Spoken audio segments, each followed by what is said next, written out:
is I think that we need to reappropriate patriotic language because fascists have specifically been framing like being American and associating that with fascist rhetoric. And I think that's not great. So, like in my post about Breonna Taylor, for example, um, on Facebook, because I was talking to my more conservative friends and family, right? Um, I frame it as like, you know, as an American, you should be outraged by this miscarriage of justice, right? Like, the most American thing you can be is against a tyrannical government that is, like, overstepping its bounds, and, like, what is more tyrannical than literal agents of the state breaking into someone's home, an innocent person's home, in the middle of the night and murdering them, and then not facing any repercussions for that. Um, let's see. Oh god, wait.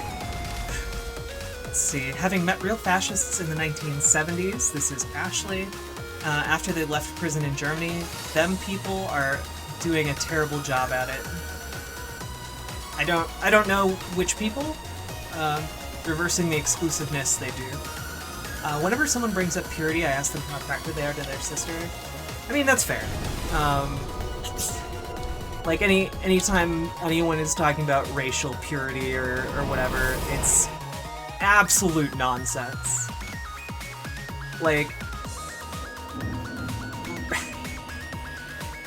I know it's counterintuitive for a lot of people, especially conservatives, but like, race is a social construct, and I know that a lot of conservatives have like this knee-jerk reaction against a statement like that.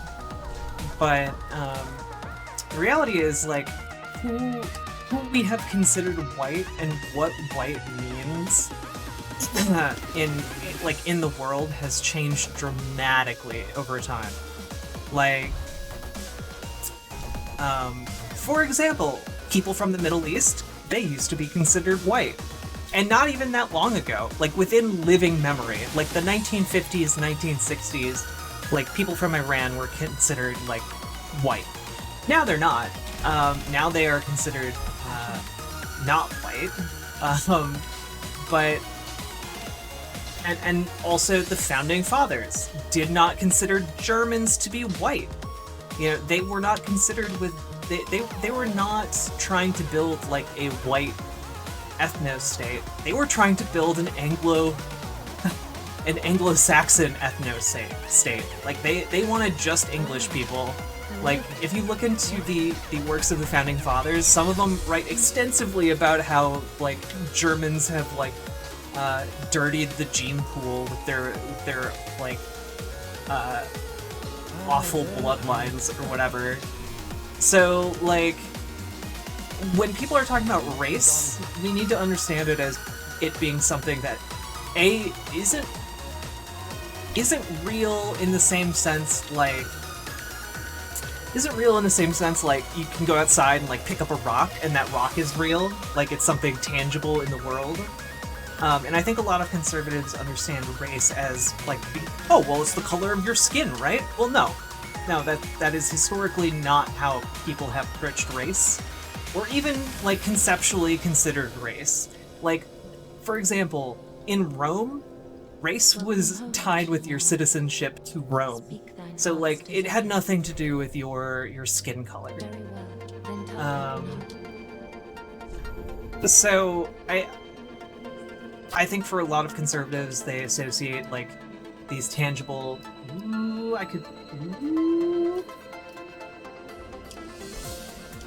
Level up once. I'm gonna level up my faith.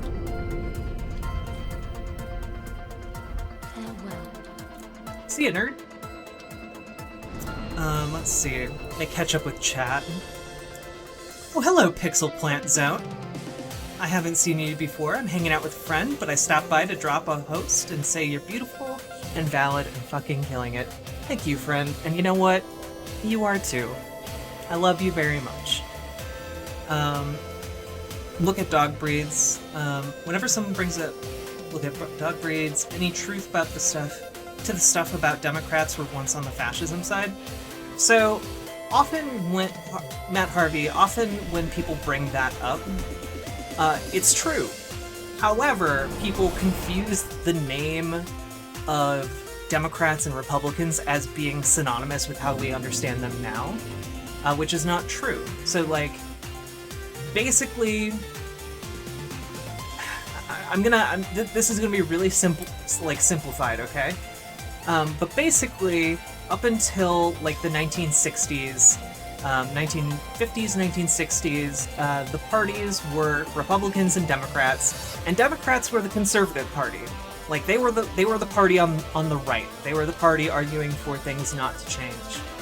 And the Republicans were on the left. Like they were the liberals of their time. And basically what ended up happening was the Republican, or the Democrats wanted to... I'm gonna further simplify this. Basically, in the 1960s, the issue of segregation became like this huge thing. You know, the separation of black and white people into like first and second class citizens. Hello, Joseph St. Clair. And that issue kind of broke the party. So when I say it broke the party, I mean that it broke both parties. So I need to like stop playing so I can like focus on talking for a second, because otherwise I'm gonna get distracted and this whole story will be ruined, and there's like no point in telling it unless I get it right.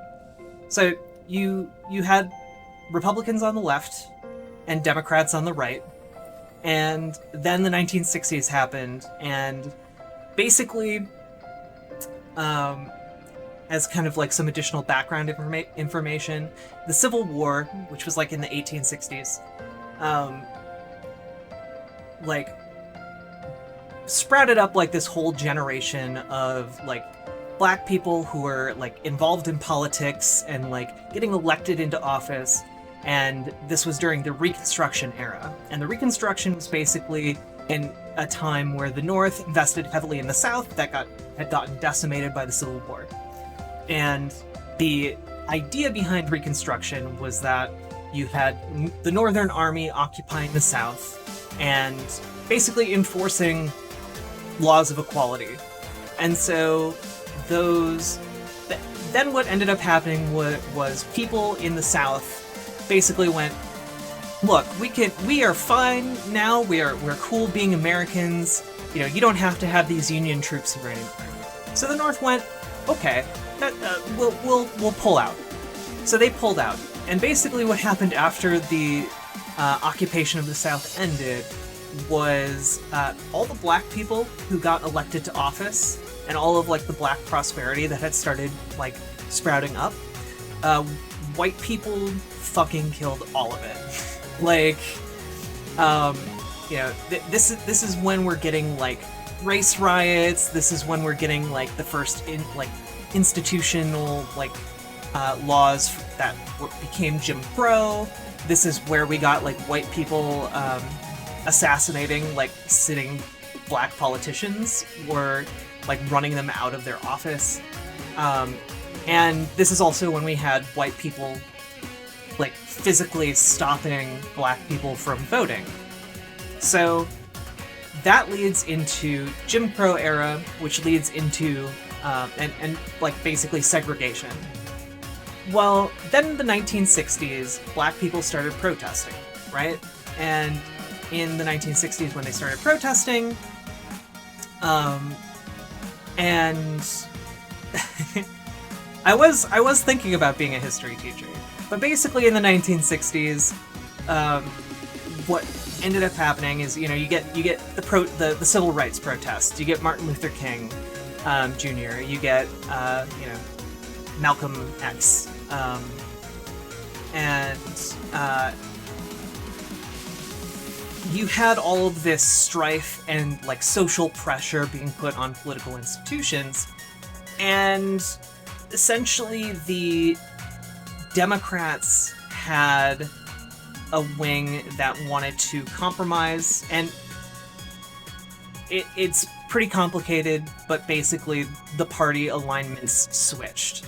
Politicians that got elected into the Democratic Party, they wound up being more liberal, specifically because of segregation, because Democrats were against segregation, and then a whole wing of like the Democratic Party left for the Republican Party and basically turned it into the Conservative Party, because then the Republican Party became pro-segregation.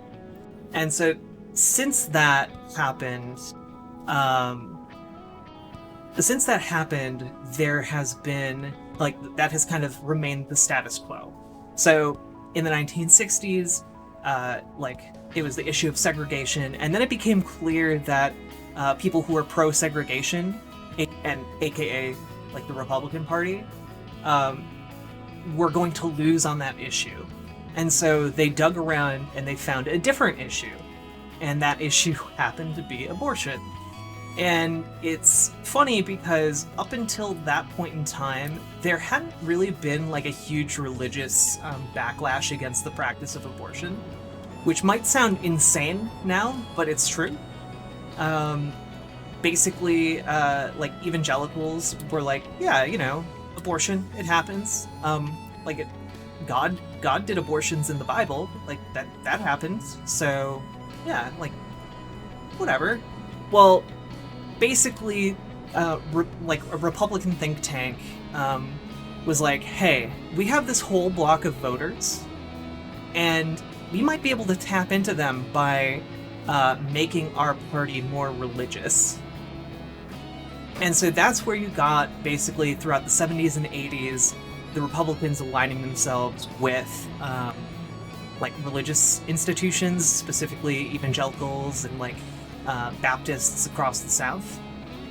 So it transferred from being the party of segregation to being the party of pro-abortion, and that became the next giant fight.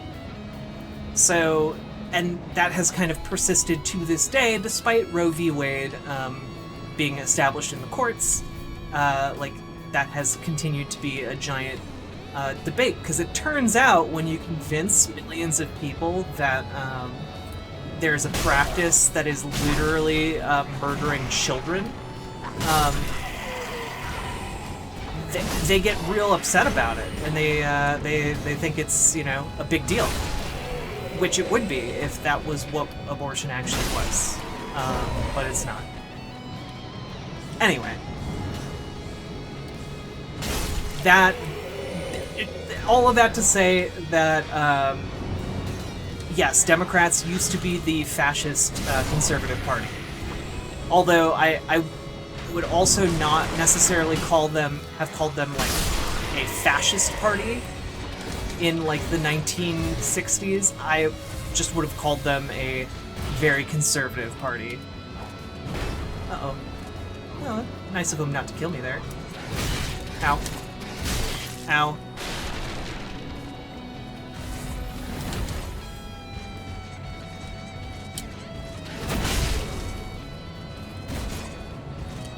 I don't like how fast he is.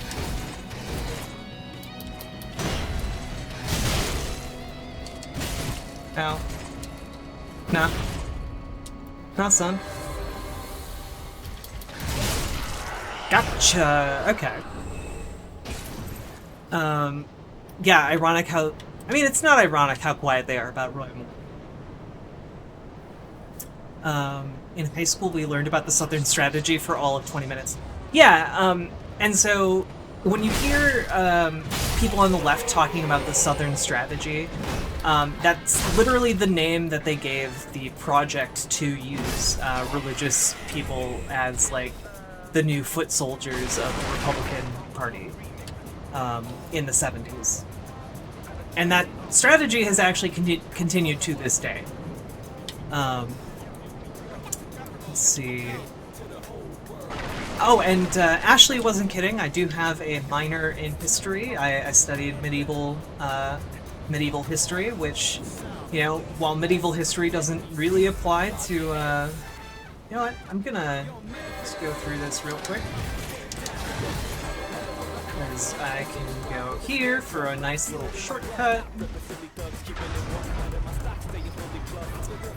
Alright.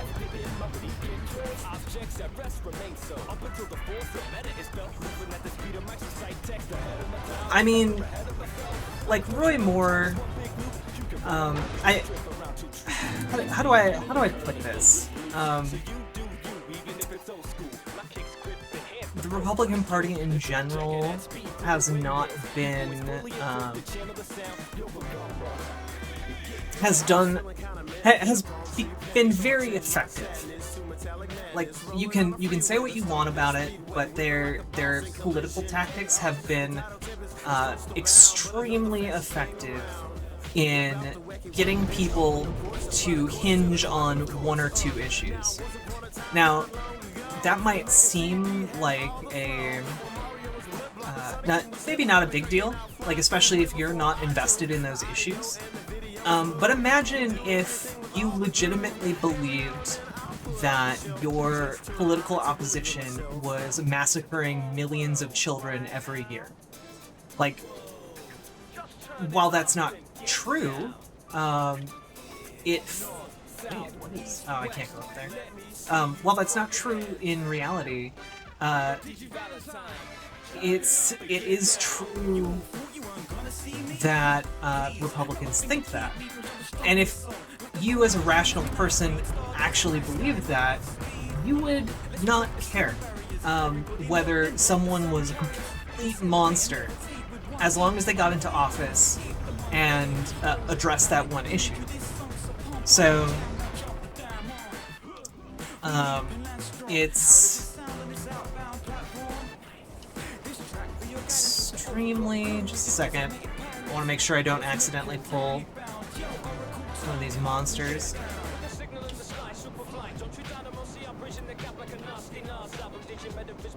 Okay. So,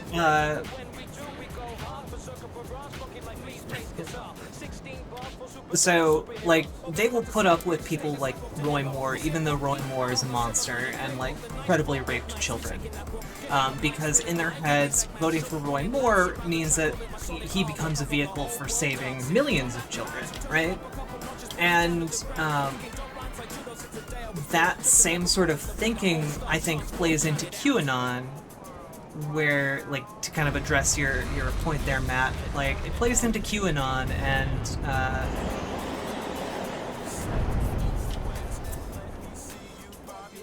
that in turn,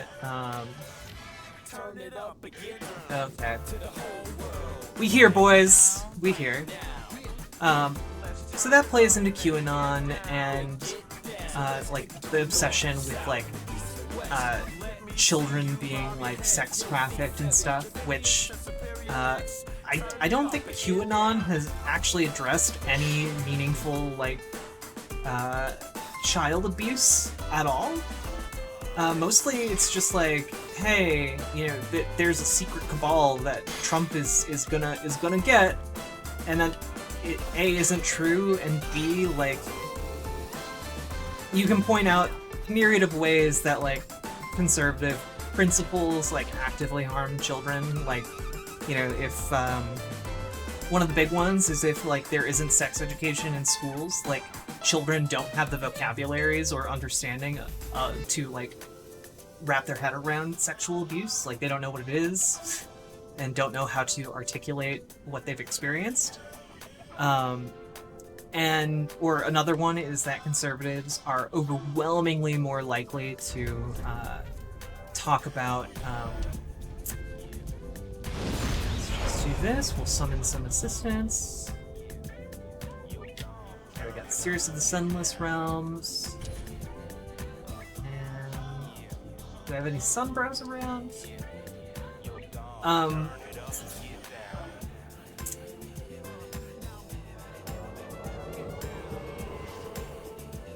Anyway,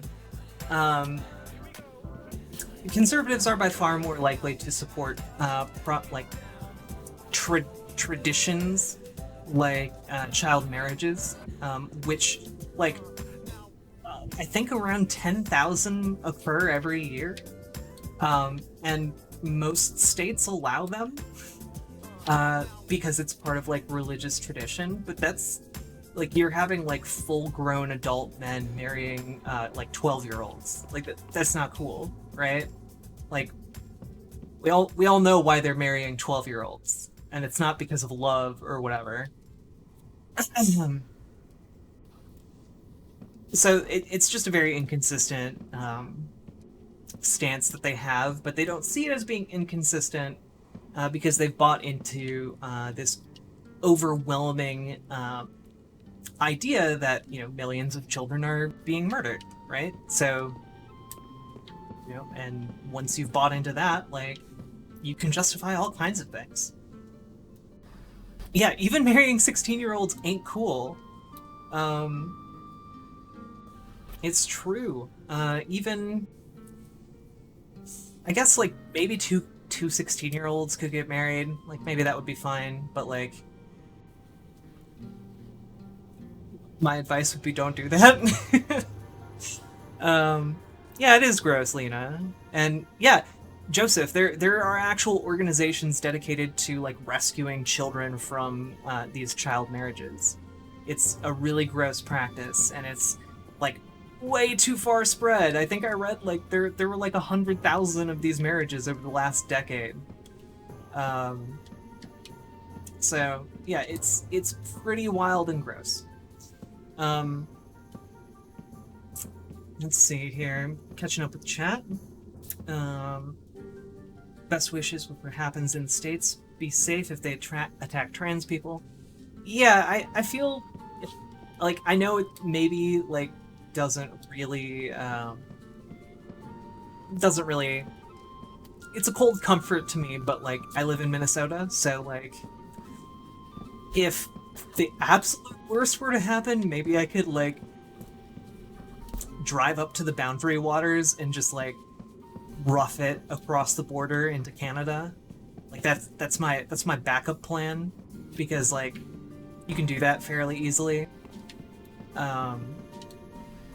At least right now. I would really appreciate if the United States was more like Canada, to be 100% honest with you. Let's see.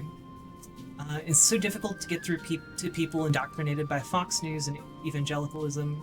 My mom agrees with 99% of Democrats, but she cares so much about abortion that she usually votes Republican. And yeah, I'm definitely summoning this. No! Why can't I summon them?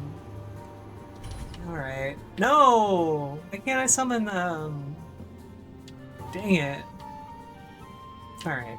I'll just keep waiting. Honestly, living in Mexico probably wouldn't be that bad either.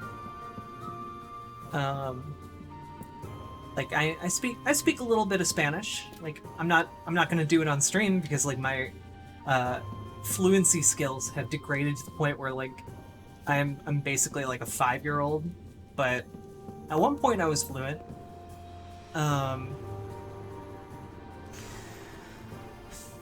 Let's see. Summon someone to help me, but no one comes. Alright.